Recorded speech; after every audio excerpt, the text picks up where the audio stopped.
A Chronological Bible in 365 episodes. This is episode 97, beginning at Ruth 1. Now it came to pass in the days when the judges ruled that there was a famine in the land. And a certain man of Bethlehem, Judah, went to dwell in the country of Moab, he and his wife and his 2 sons. The name of the man was Elimelech. The name of his wife was Naomi, and the names of his 2 sons were Mahlon and Chilion, Ephraimites of Bethlehem, Judah, and they went to the country of Moab and remained there. Then Elimelech, Naomi's husband, died, and she was left and her 2 sons. Now they took wives of the women of Moab. The name of the one was Orpah, and the other name of the other was Ruth, and they dwelt there about 10 years. Then both Mahlon and Chilion also died. So the woman survived her 2 sons and her husband. Then she arose with her daughters-in-law, that they might return to the country of Moab. For she had heard in the country of Moab that the Lord had visited his people by giving them bread. Therefore she went out from the place where she was, and her 2 daughters-in-law with her, and they went on the way to return to the land of Judah. And Naomi said to her 2 daughters-in-law, Go return to her mother's house. The Lord deal kindly with you, as you have dealt with the dead and with me.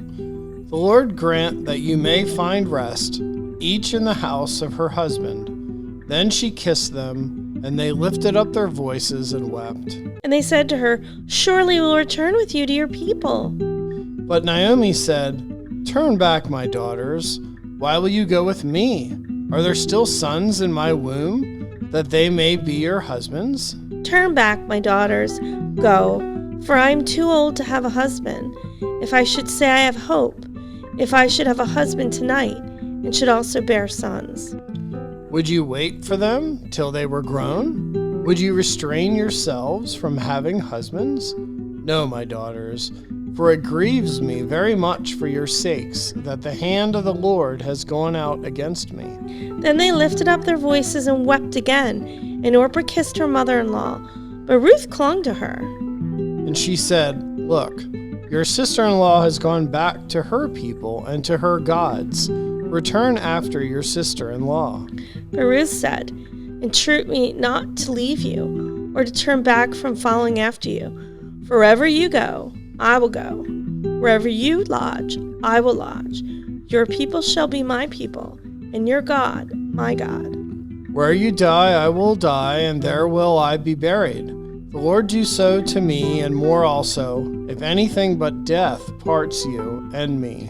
When she saw that she was determined to go with her, she stopped speaking to her. Now the 2 of them went until they came to Bethlehem. And it happened, when they had come to Bethlehem, that all the city was excited because of them. And the women said, Is this Naomi? But she said to them, Do not call me Naomi, call me Mara, for the Almighty has dealt very bitterly with me. I went out full, and the Lord has brought me home again empty. Why do you call me Naomi, since the Lord has testified against me, and the Almighty has afflicted me? So Naomi returned, and Ruth the Moabitess, her daughter-in-law, with her, who returned from the country of Moab. Now they came to Bethlehem at the beginning of the barley harvest. There was a relative of Naomi's husband, a man of great wealth, of the family of Elimelech. His name was Boaz. So Ruth the Moabitess said to Naomi, Please let me go to the field and glean heads of grain after him, in whose sight I may find favor. And she said to her, Go, my daughter. Then she left and went and gleaned in the field after the reapers. And she happened to come to the part of the field belonging to Boaz, who was of the family of Elimelech. Now behold, Boaz came from Bethlehem and said to the reapers, The Lord be with you.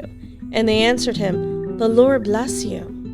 Then Boaz said to his servant, who was in charge of the reapers, Whose young woman is this? So the servant who was in charge of the reapers answered and said, It is the young Moabite woman who came back with Naomi from the country of Moab. And she said, "Please let me glean and gather after the reapers among the sheaves." So she came and has continued from morning until now, though she rested a little in the house. Then Boaz said to Ruth, "You will listen, my daughter, will you not? Do not go to glean in another field, nor go from here, but stay close by my young women. Let your eyes be on the field which they reap, and go after them. Have I not commanded the young men not to touch you? And when you are thirsty, go to the vessels and drink from what the young men have drawn." So she fell on her face, bowed down to the ground, and said to him, "Why have I found favor in your eyes, that you should take notice of me, since I am a foreigner?" And Boaz answered and said to her, "It has been fully reported to me, all that you have done for your mother-in-law since the death of your husband, and how you have left your father and your mother and the land of your birth, and have come to a people whom you did not know before. The Lord repay your work, and a full reward be given to you by the Lord God of Israel, under whose wings you have come for refuge." Then she said, "Let me find favor in your sight, my lord, for you have comforted me, and have spoken kindly to your maidservant, though I am not like one of your maidservants." Now Boaz said to her at mealtime, "Come here, and eat the bread, and dip your piece of bread in the vinegar." So she sat beside the reapers, and he passed parched grain to her, and she ate and was satisfied, and kept some back. And when she rose up to glean, Boaz commanded his young men, saying, "Let her glean even among the sheaves, and do not reproach her. Also let grain from the bundles fall purposely for her. Leave it that she may glean, and do not rebuke her." So she gleaned in the field until evening, and beat out what she had gleaned, and it was about an ephah of barley. Then she took it up and went into the city, and her mother-in-law saw what she had gleaned. So she brought out and gave to her what she had kept back after she had been satisfied. And her mother-in-law said to her, "Where have you gleaned today? And where did you work? Blessed be the one who took notice of you." So she told her mother-in-law with whom she had worked, and said, "The man's name with whom I work today is Boaz." And Naomi said to her daughter-in-law, "Blessed be of the Lord, who has not forsaken his kindness to the living and the dead." And Naomi said to her, "This man is a relation of ours, one of our close relatives." Ruth the Moabitess said, "He also said to me, 'You shall stay close by my young men until they have finished all my harvest.'" And Naomi said to Ruth, her daughter-in-law, "It is good, my daughter, that you go out with this young woman, and that people do not meet you in any other field." So she stayed close by the young women of Boaz to glean until the end of barley harvest and wheat harvest, and she dwelt with her mother-in-law. Then Naomi, her mother-in-law, said to her, "My daughter, shall I not seek security for you, that it may be well with you?" Now Boaz, whose young women you were with, is he not our relative? In fact, he is winnowing barley tonight at the threshing floor. Therefore wash yourself and anoint yourself. Put on your best garment and go down to the threshing floor. But do not make yourself known to the man until he has finished eating and drinking. Then it shall be, when he lies down, that you shall notice the place where he lies, and you shall go in, uncover his feet, and lie down, and he will tell you what you should do." And she said to her, "All that you say to me I will do." So she went down to the threshing floor, and did according to all that her mother-in-law instructed her. And after Boaz had eaten and drunk, and his heart was cheerful, he went to lie down at the end of the heap of grain. And she came softly, uncovered his feet, and lay down. Now it happened at midnight that the man was startled, and turned himself, and there a woman was lying at his feet. And he said, "Who are you?" So she answered, "I am Ruth, your maidservant. Take your maidservant under your wing, for you are a close relative." Then he said, "Blessed are you of the Lord, my daughter, for you have shown more kindness at the end than at the beginning, in that you did not go after young men, whether poor or rich. And now, my daughter, do not fear. I will do for you all that you request, for all the people of my town know that you are a virtuous woman." Now it is true that I am a close relative. However, there is a relative closer than I.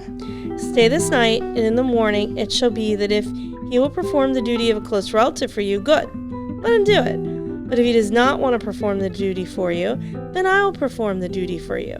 As the Lord lives, lie down until morning. So she lay at his feet until morning, and she arose before one could recognize another. Then he said, "Do not let it be known that the woman came to the threshing floor." Also he said, "Bring the shawl that is on you and hold it." And when she held it, he measured 6 ephahs of barley and laid it on her. Then she went into the city. So when she came to her mother-in-law, she said, "Is that you, my daughter?" Then she told her all that the man had done for her. And she said, "These 6 ephahs of barley he gave me, for he said, 'Do not go empty-handed to your mother-in-law.'" Then she said, "Sit still, my daughter, until you know how the matter will turn out. For the man will not rest until he has concluded the matter this day." Now Boaz went up to the gate and sat down there, and behold, the close relative whom Boaz had spoken came by. So Boaz said, "Come aside, friend, sit down here." So he came aside and sat down. And he took 10 men of the elders of the city and said, "Sit down here." So they sat down. Then he said to the close relative, "Naomi, who has come back from the country of Moab, sold the piece of land which belonged to our brother Elimelech. And I thought to inform you, saying, Buy it back in the presence of the inhabitants and the elders of the people, my people. If you redeem it, redeem it. But if you will not redeem it, then tell me, so that I may know. For there is no one but you to redeem it, and I am next after you." And he said, "I will redeem it." Then Boaz said, "On the day you buy the field from the hand of Naomi, you must also buy it from Ruth the Moabitess, the wife of the dead, to perpetuate the name of the dead through his inheritance." And the close relative said, "I cannot redeem it for myself, lest I ruin my own inheritance. You redeem my right of redemption for yourself, for I cannot redeem it." Now this was the custom in former times in Israel concerning redeeming and exchanging, to confirm anything. One man took off his sandal and gave it to the other, and this was a confirmation in Israel. Therefore the close relative said to Boaz, "Buy it for yourself." So he took off his sandal.